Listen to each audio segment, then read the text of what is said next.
Action. දුවලා පුතාලා මම අද ආදරයෙන් පිළිගන්නවා.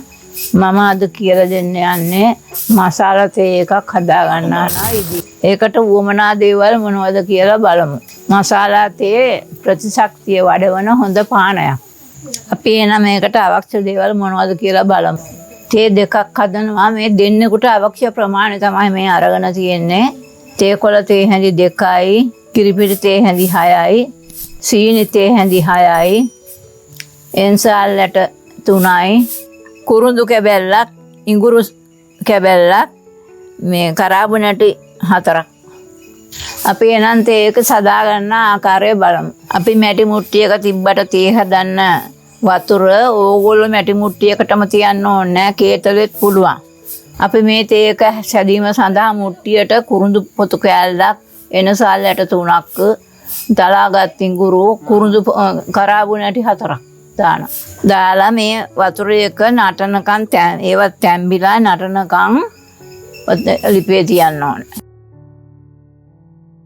අපි දැන් තේ දෙක සෑදීම සඳහා පිටි එකතු කරගත්තා. දැන් තේ කුල මිශ්‍ර කරනවා. තේ හැඳි 6ක් දානවා, සීනි 3. දැන් මේ වතුර එක මේ හොඳින් නටනවා. දැන් අපි බාලා තේ එක හදන්න වතුර ගන්න.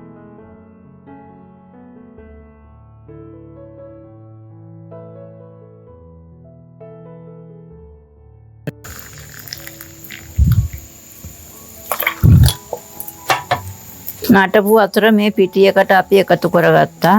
තේ එක සෑදීම සඳහා තේ එක සෑදීමට අවශ්‍ය ප්‍රමාණය අපි වතුර එකතු කරගත්තා.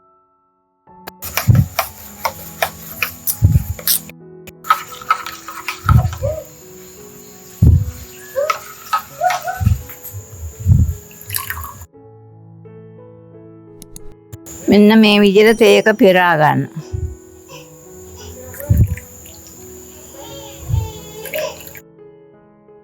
ඕගොල්ලන්ටත් මේ විදිහට මසාලා තේ එකක් හදා ගන්න පුළුවන්.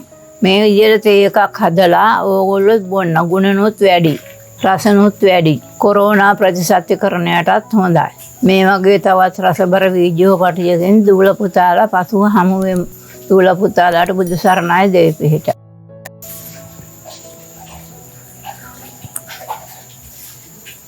හොඳයි.